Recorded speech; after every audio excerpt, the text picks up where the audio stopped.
on Earth, on a plane, along the toughest roads and the loneliest highways in the world.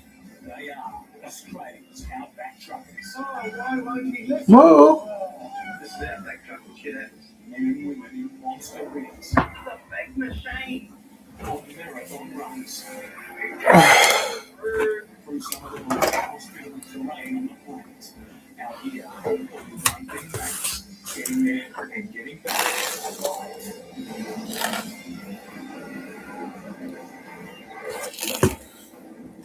On outback truckers, every truckie Steve Graham is facing an epic wilderness journey. We're heading out in the desert, 400 kilometres a day. On some of the meanest, wildest roads in the world. I gotta watch it, man. We'll be bloody truck out there. It's a trip to a bush man and machine to breaking point.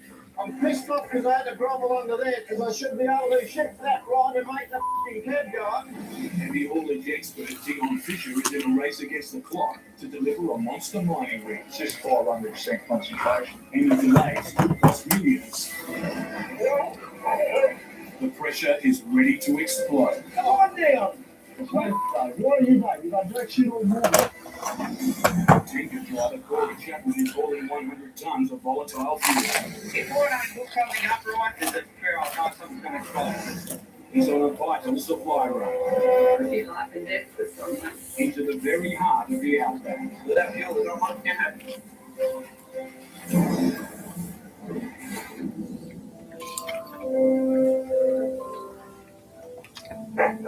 It's 5:30 a.m. on a cold winter morning in Perth, Western Australia.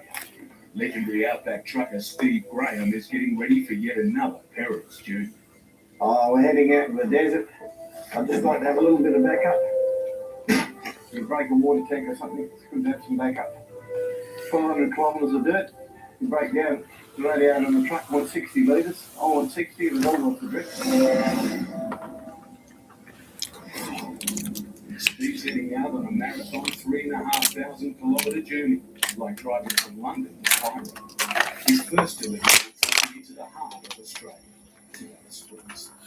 Next, he carries the road train out into the desert, to the tiny community of Kiwakata.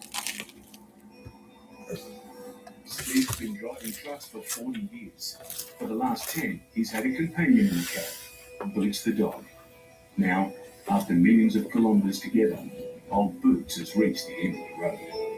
She can't get up into the truck. She's retired, and this is her pup, Teeny. Teeny's her child, and Teeny's taken home from mum. Teeny may be hitching a lift, but she's no joyrider. It's her job to keep Steve safe from whatever dangers the outback can throw.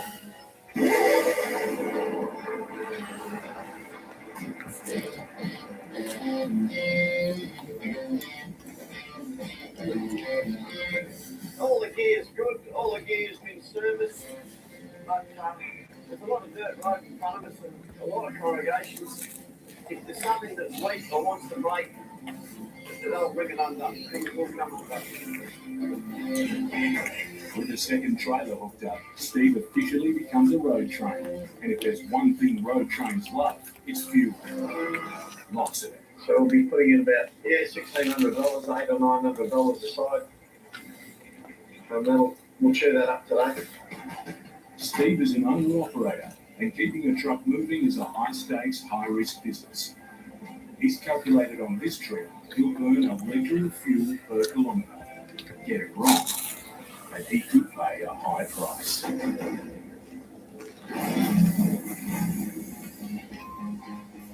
South of Perth, an engineering team is up against the clock. Two giant 40-metre-long steel structures are being built. They're part of a monster-sized conveyor belt destined for a mining plant. Problem is, it's almost 2,000 kilometres away in northwestern Australia. Dimper. The only way to move something this big that far is by truck. Taking on the challenge is 32-year-old heavy haulage driver Dion Fisher. The road up the road is of an extremely long way, extremely wide. It's just 500% concentration.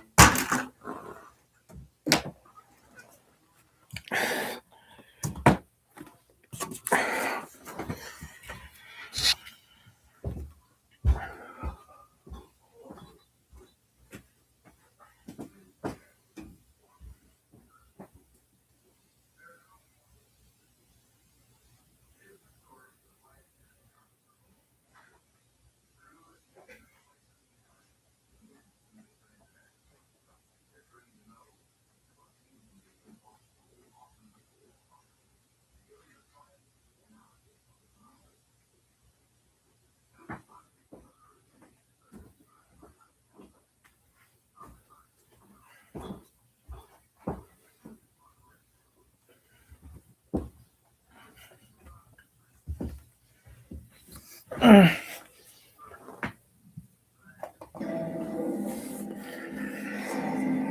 10 years, Dion's been driving the biggest, widest, longest trucks on the road.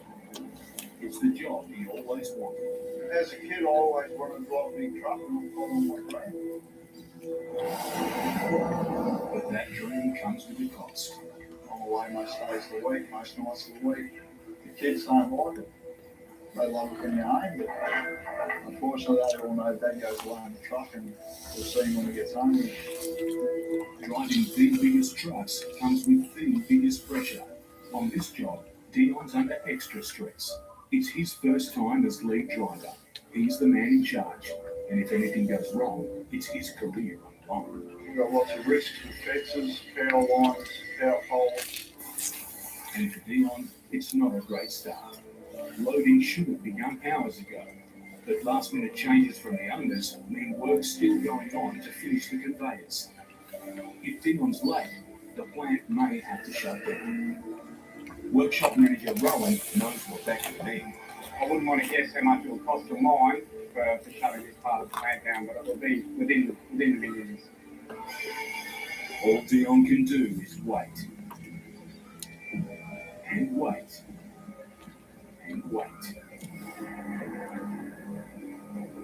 After 12 hours, the trucks are still idle. With every minute, the pressure's building on Dion. Thanks for a long night, and we'll start tomorrow. Put it up. Soon, his police escort and pilots will arrive, expecting to hit the road at sunrise. Dion's permits only allow him to leave tomorrow. Miss his deadline, and this journey could be over before it's even begun. In South Australia, Corey Chapman is carefully preparing for a grueling 3-day outback run. He's delivering vital supplies along the infamous Data Trail. Reaching deep into the outback, it's a 600-kilometre stretch of dust, dirt, and truck grinding hell. About the last place you want to take a 3 days. road trip. And if that weren't enough, he's carrying one of the most volatile loads there is. Gasoline. I'm on the day, got a bit of petrol, but it's pretty dangerous doing it. So hopefully we will have a pretty good run.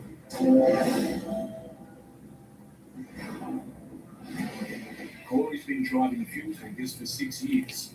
It's his job to deliver to some of Australia's most remote roadhouses, cattle stations, and communities. On this trip, he's also supplying a team of dam builders working out in the desert. Trouble is, no one's 100% sure where they are. We get with normally Banner Creek to give you a map of how to get out there. All right. The job comes with huge responsibility. Customers are depending on Corey to reach them before supplies run out. Without fuel, there's not much to it. On board his 50-metre truck, there's enough fuel to run a family car for 45 years. We ran 100,000 litres of fuel on it in all three totals. It is another chemical liquid, so yeah, just gotta be extra careful with what we do. Anything can happen, especially for carbon product. Every nut and bolt must be checked and checked again. There's something important, and the results could be disastrous. If I don't hook something up right and we get up the road and something comes to drift and it drops on the ground, there's a going to explode. Sparks and all that kind of stuff. That's one thing that we do have to avoid. Fully loaded, his truck weighs in at more than 100 tons. Ahead are 3 days in one of the toughest environments on Earth, the outback. Down under, 90% of the population live within an hour of the coast, with good reason.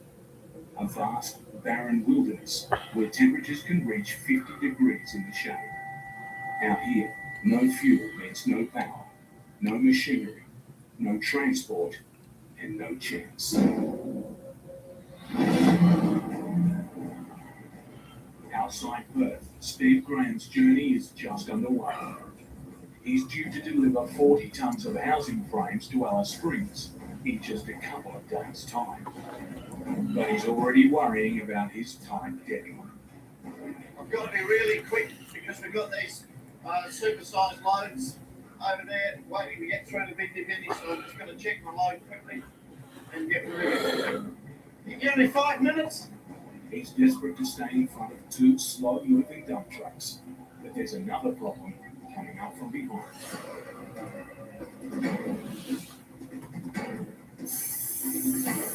Two more massive wide loads have passed him, and before Steve could pull out, the dump trucks also hit the road.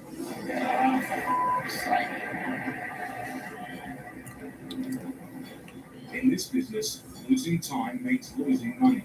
Steve needs to get by the rolling roadblocks. Just got to focus on what's going on here. I'll get the hands now on the traffic warden up there. He's in luck. The monster trucks pull over to let traffic by. Dealing with all these wide loads will put me way back. Half a day. Not as confident. Steve needs to put distance between him and the wide loads before his next stop to pick up a third trailer. If he doesn't, he'll be back to square one. He must get back on the road as quickly as he can. I can't muck around. I've got to just keep attacking all of the time. Now we're at a 53.5 metre triple. But as Steve's getting ready to go, the white boys are back. He'll have to pass them all over again. Now with 3 trailers, Steve's rig is as heavy as a 737 jet and longer than an Olympic-sized swimming pool. Wow.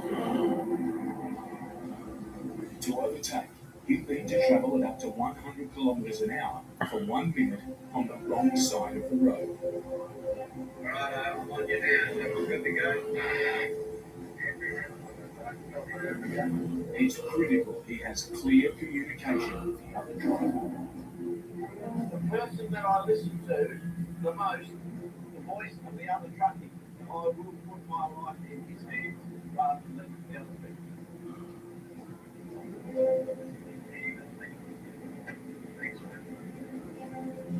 One down, one to go. Are you calling the triple between the tyres and the machine? There's a problem. That's radio. Steve can't hear the driver. I'm getting a bit of chat over here. Other supersized loads around. He must wait until he knows he's talking to the right truck. It's a life or death decision.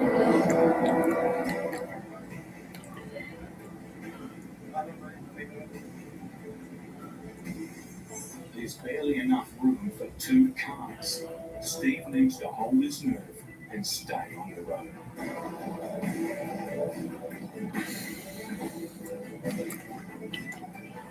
Nothing safe on the chat. I'll read it.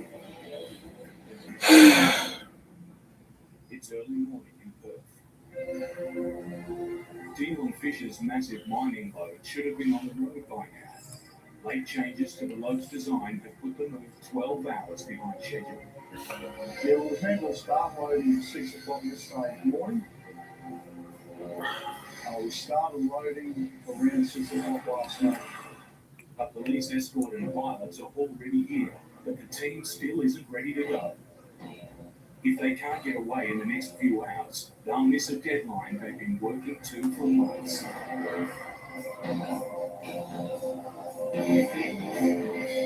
I'm gonna go to jail these days. I'm gonna love it. New to the team is rear trailer operator Steve, aka Slim. Well, I'm not all the way up there before I come. At 28, he's the youngest member of the crew, and the one Dion will push the hardest. Come on, Stevie. Steve. 12's the load. Sometimes you still learning about it. Slim. I'm helping you. Slim needs to make sure that securing a load is done to the letter.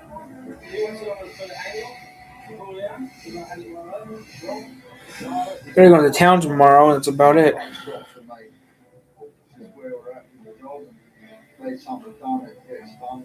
While there's huge pressure to get underway, Dion and second driver Dave disagree about how the load should be secured. Dion wants to use 2 chains to secure the load at key points, but Dave wants to double loop a single chain. I'd have to run that down across to make it a double string chain. You've got a full hood. First I really don't want to go slowly, absolutely down. No, I'm not. I'm just going to Loop a chain. yeah. Twice as strong. You can look at them there. Well, we can undo them all and do those two ones. Well, and that's what you want, mate. When we do that, No, we do all the same. Undo and slim. You pick up some chains and hold Dave or what? I was just trying to get it through my head. Now, a 3.5 ton chain becomes 7 ton when it's one chain. There you go. You're pulling off the chain. Dave, I'm trying to work this out. Alright, if you want any attitude, alright? I'm trying to work it out, Dave. No, I'm trying to work this out. Come on down. Wait, Dave, what are you doing? You've done that shit all morning.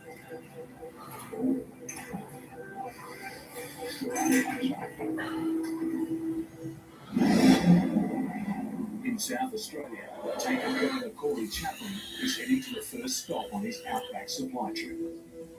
For Corey, the open road is the place to be. and then people pretty much can city off. That's not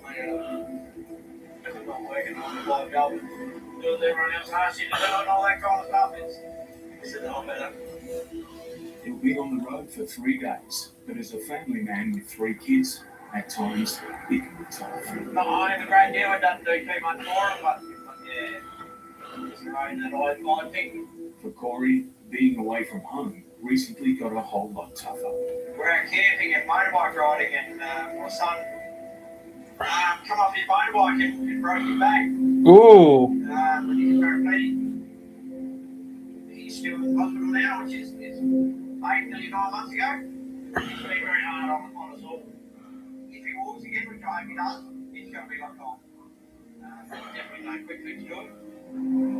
Very struggling boy. That has to suck.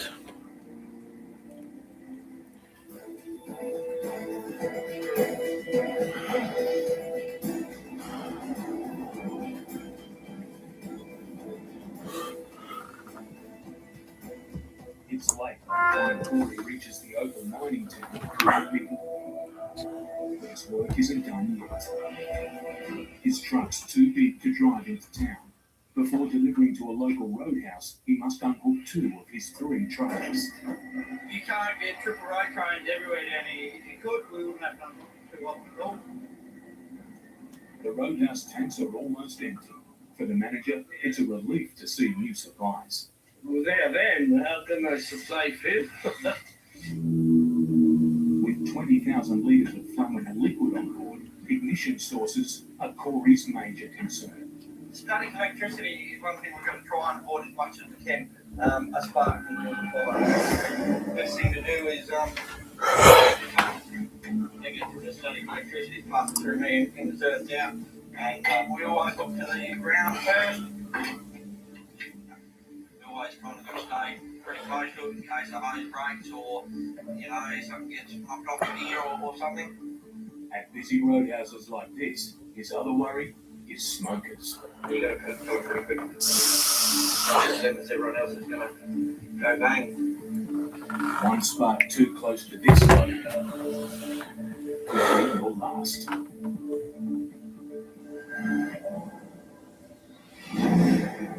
Back in the workshop, Dion Fisher is finally able to hook up a 60-ton conveyor.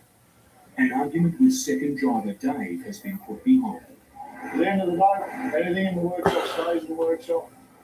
But his team are running more than 12 hours behind schedule. Outside, the factory is being dismantled to make way for the 6-metre wide load. But there's another barrier in Dion's way. Safety inspectors have to measure every part of the load to make sure it matches Dion's paperwork. It has to be millimetre perfect. Any discrepancies could mean big delays to fix them. Time Dion doesn't have. One mistake and he won't be going anywhere. He's powerless as the inspectors decide whether he stays or goes.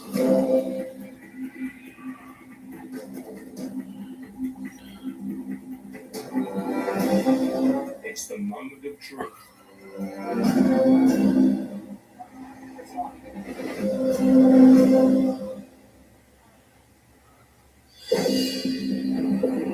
After all the tension and delays, Dion can finally get underway.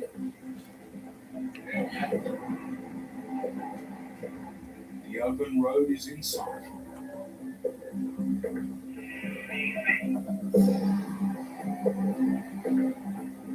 But suddenly,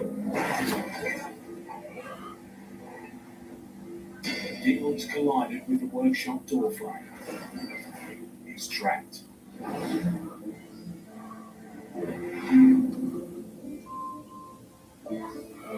In South Australia, Corey Chapman's fuel run has reached the Udnadatta track. For the next 600 kilometres, it's all dirt, all day.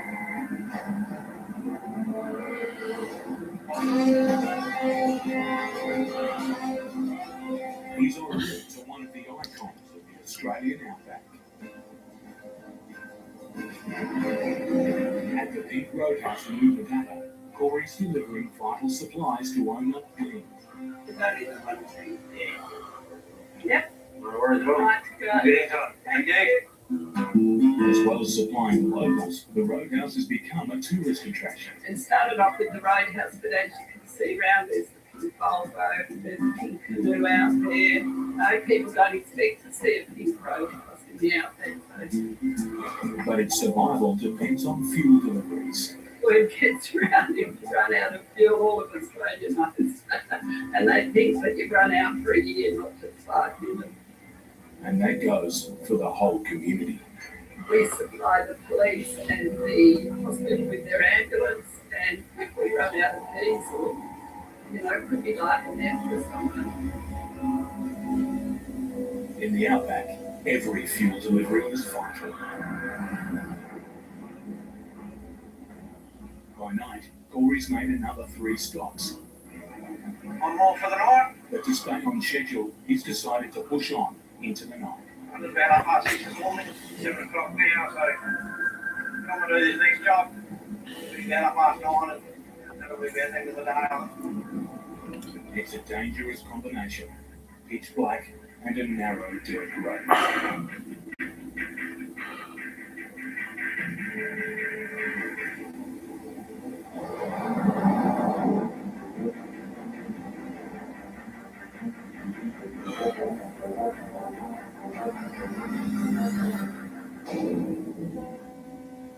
It's an outback traffic jam. Cow.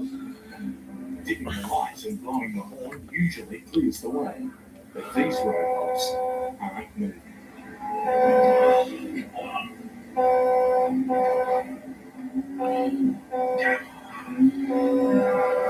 Streaming bill hit $180 a month for channels I don't even watch. I didn't get mad. I got friendly. When my wife insisted on watching 24/7 holiday movies, I didn't get mad. I got friendly. When my favorite classic westerns disappeared overnight without warning, I didn't get mad. I got friendly. Join the millions who got friendly with 50+ live channels, thousands of on-demand titles, all starting at just $6.99 a month. Start your free. It is some gaming later. My kids can't hide anything from me. I'm home. Especially when they've been using toilet paper that doesn't hold up. Hold it, mister. Here's Charmin Ultra Strong. It cleans better. You can count on it. Charmin Ultra Strong has a diamond-y texture that's more durable. And it cleans better, so you can use less. Ah, much better. Hey, you passed the clean test and your mouth test. Oh, yeah. We all know. Why not enjoy the go with Charmin?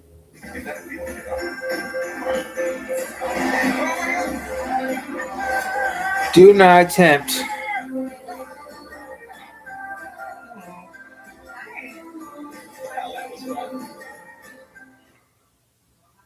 After almost trading paint with an oversized dump truck,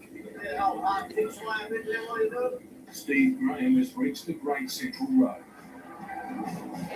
1,200 kilometres of hard driving dirt highway. It's a serious challenge for any vehicle and driver brave enough to take it on.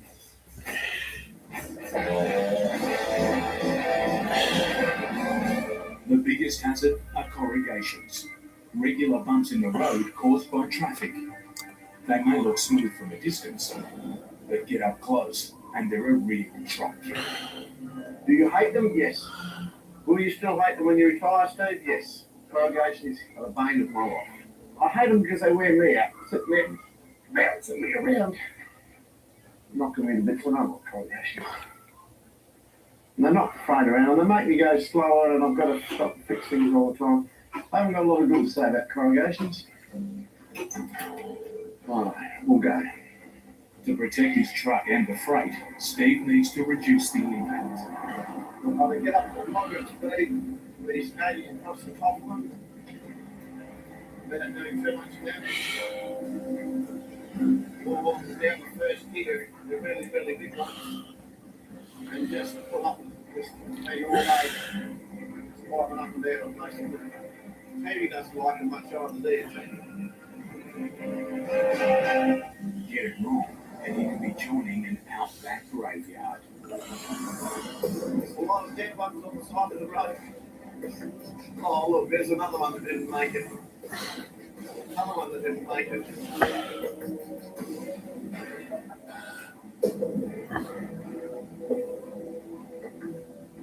But it's not just corrugations that can cause him trouble.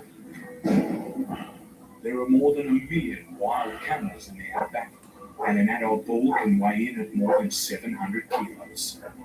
Sure, they don't get much warning. And they all do some damage to the bloody truck if you hit them. Once one came out of his sort of props and went back, but his head was far enough out and smashed the egg ring on the side of the truck and he spun around. And the poor old fellow was in a bit of a bad way. I had to shoot that bloke. He had a broken jaw and he wasn't good. Suddenly, out of the scrub,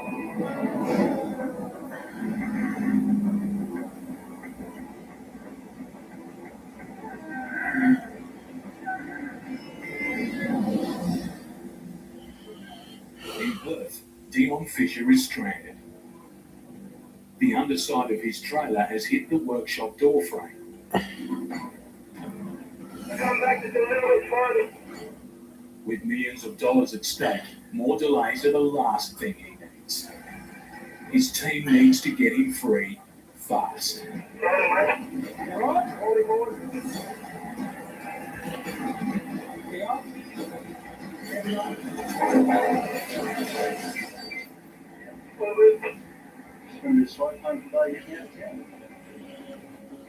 Finally out of the workshop, the pressure falls on Slim. It's his job to steer Dion's rear trailer, or Jinker, to get the 40-metre load around tight city streets. The Jinker driver's on the ground at all times. The truck goes quite wide around the corners.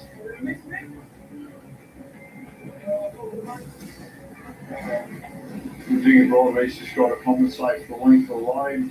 We've got lots of risks with fences, power lines, power poles. Real slow process. Slim can't afford a single error. It's slow going. 1 kilometre takes nearly an hour.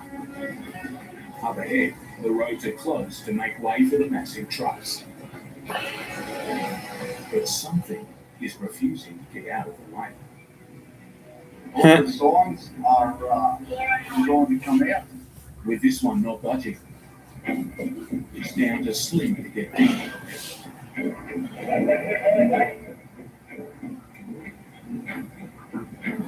Think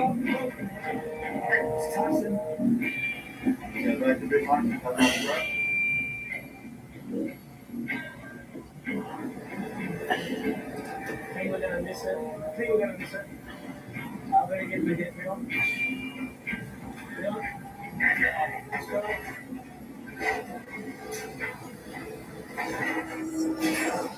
I bent it. After getting gridlocked by cattle, Corey Chapman is back on the open road. His next stop, It's hard to miss. And Creek is the biggest working cattle station in the world. At 6 million acres, it's larger than the country of Israel. Wow. Corey wants to make his delivery as quickly as he can.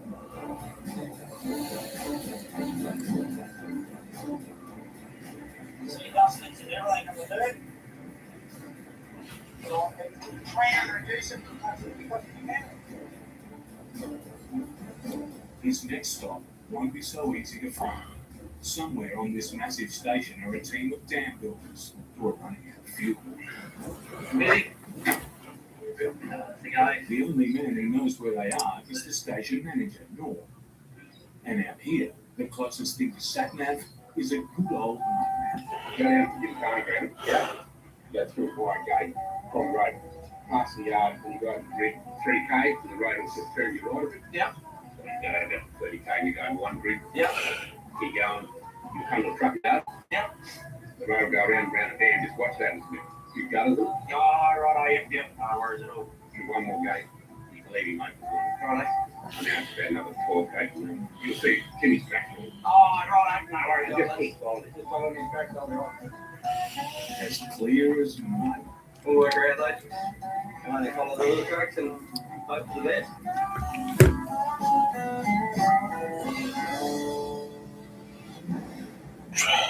Steve Graham has made it through a run-in with some wild cameras.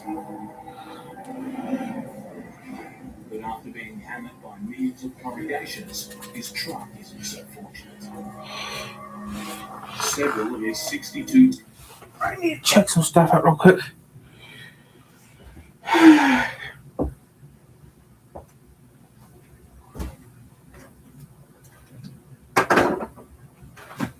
That's good to know.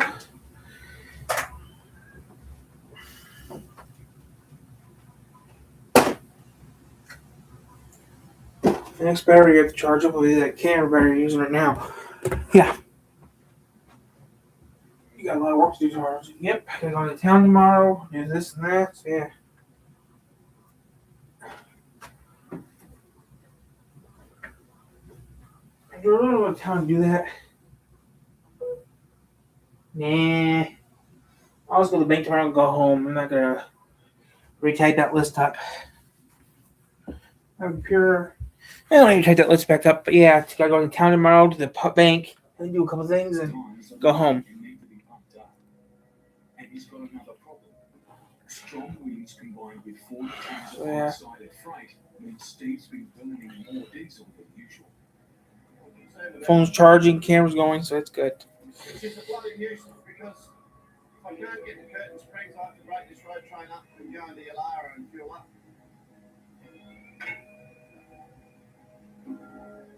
Not much bloody fuel in there. It's only just enough to get me 35 k's of fuel. To make matters worse, his tyres aren't inflating. There's something wrong with the truck's air pressure system. The fault's in the valve that controls the cat's suspension. After 3 hard days, it's the last straw. I'm pissed off because I had to grovel under there twice in the dark last night. That's why I'm pumping the guys at the light, because the ride height valve's not working properly and it's dumping all the air and it's taking me a long time to pump up my tyres because the air's going out of that new valve and I can't reach under here and adjust the bloody thing. As I should be able to shift that right and make the f***ing cab go up and ride level and shut the air off, but it's not. It's dumping out the atmosphere underneath the truck instead of going into my tyres. And it's annoying me. Once again, it's time bleeding away from me. I should be 40 kilometres down the road now and fueled up, and I'm wasting time here doing this. The fault's affecting nearly every part of his truck. Air brakes, air gear shift, air assisted, lots of things. Nothing happens. Without air, we don't move.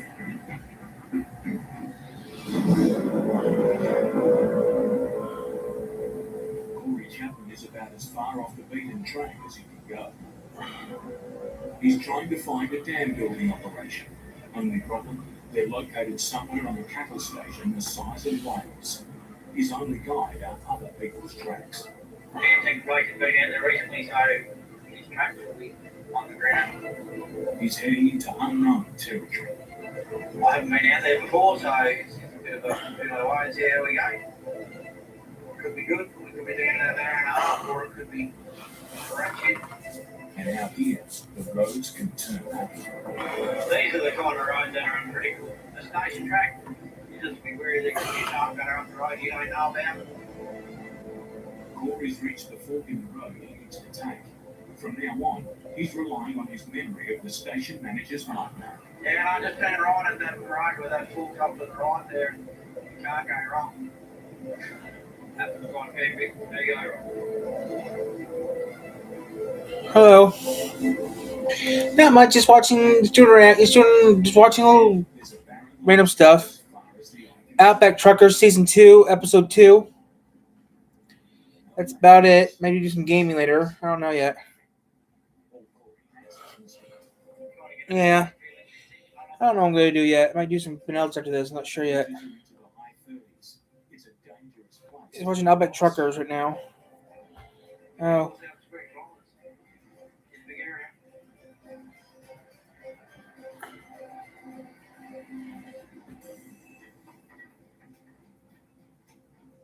Corey's unsure where he is. Yeah, we got snow. We got a lot of snow. Their whole operation will shut down. His name and business are on. I got to go into town. I was supposed to go in.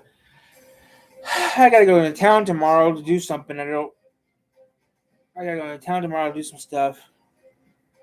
Which I don't mind doing it, but yeah. Got to go to town tomorrow to do a couple things, but that's about it.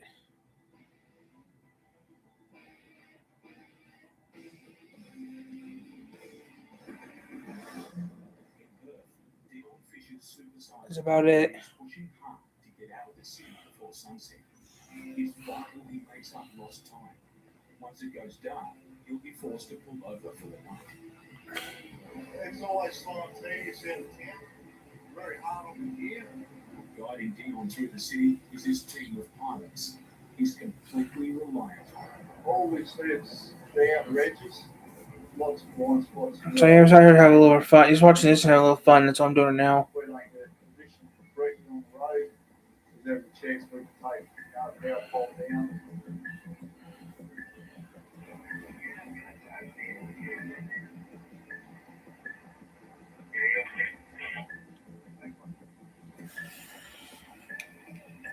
Dion's made it onto the busy main highway.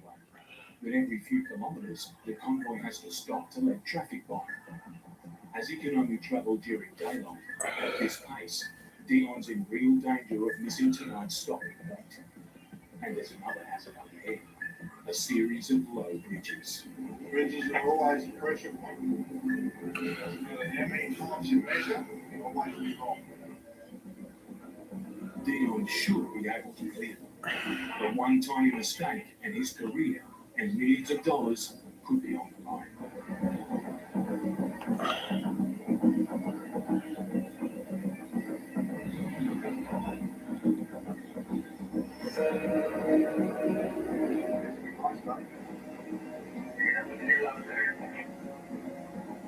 The last is the lowest of them. Take it nice and easy. Hopefully nothing goes back.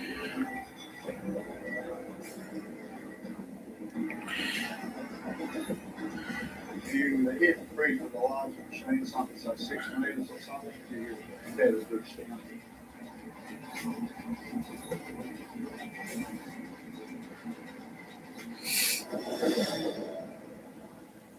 Having navigated the bridges, Dion has a clear run to his stopping point.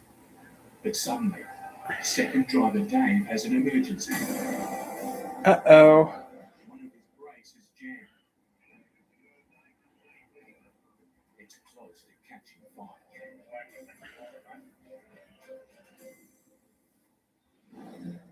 Somewhere in the South Australian outback, Corey Chapman's having no luck with a temperamental satellite phone. He needs help to find a team of dam builders. Out here, it's like looking for a needle in a haystack. Hang on, boss. Might just keep sneaking along. It's good news. He's right where he should be and can get back on the road. Or what's left of it. That's where you break actions.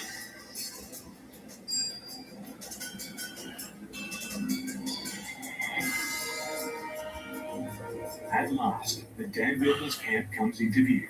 The mudmat was right all along. Turn right of that fork, go around that dam, and watch that cover. And go over and you'll come across it.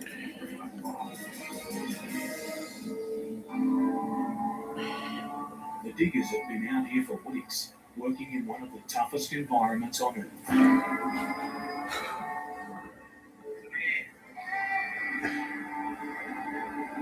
For the boss, Tim, it's a Oh, I got Jeeps in Australia? Wow, I got Jeeps in Australia, older Jeeps. Fuel is the lifeblood of the camp, powering everything from machinery and generators to fridges and phones. The nearest depot is 800 kilometers away. Without fuel trucks, the whole operation would grind to a halt. Easy. You're done.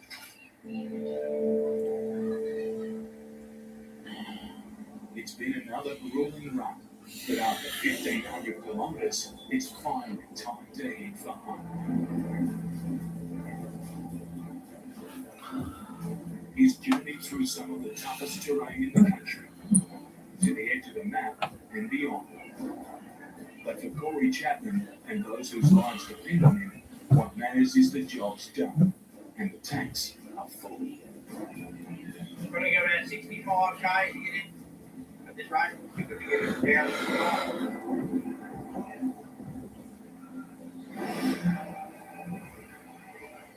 Dion Fisher has got a serious problem on his hands. His second driver, Dave, has jammed the brake. It's dangerously overheating.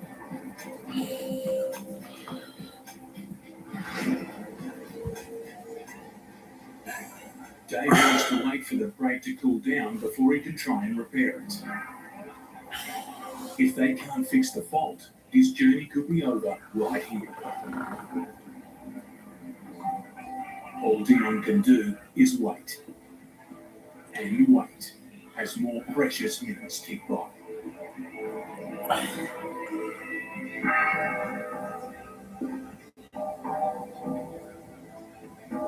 Oh, with the rush tomorrow. At last, in the rearview mirror, Oh, you guys. there's good news. I love my subscribers. Back on the road. But the delay has given Dion another headache. He's almost out of daylight. His permit states he must be off the road by nightfall. There's no way he'll be able to reach his plane stop. He needs to find somewhere soon that's big enough to accommodate the two massive trucks.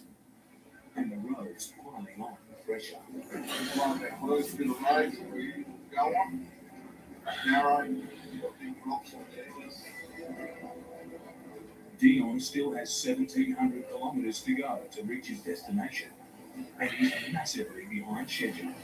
He faces an uphill battle to get his load in on time. One lapse in concentration, and this trip could end with a heartbeat. Steve Graham has finally got enough air in his tires and is moving into town. He needs fuel fast. It's nearly on empty. And his engine is starting to protest.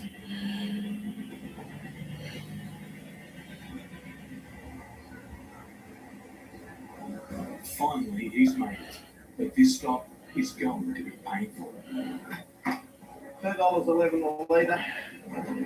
Putting fuel into that price, when that happens, that does hurt you. 470 litres, $1,000. I'm going to pay for it, shed it to you, buy something bad for me like chips or something. Heh.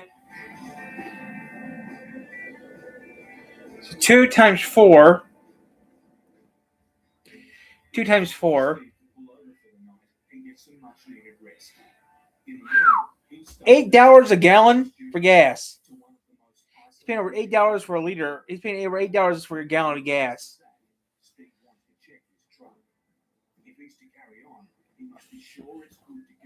Damn, Steve, you're paying over $8. That's a lot of money for.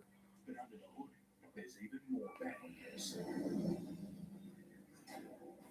It's his air compressor. Its paintwork is cracked, and the washers sealing it have bent out of shape. I don't know why these are lifting. I might have to make a phone call on this. I had heard the thing wrapped, where I thought it was a right valve, I might actually have a compressor playing up there. His $90,000 engine is barely a few weeks old. Repairs won't be cheap. Those compressors are about $6,000 each.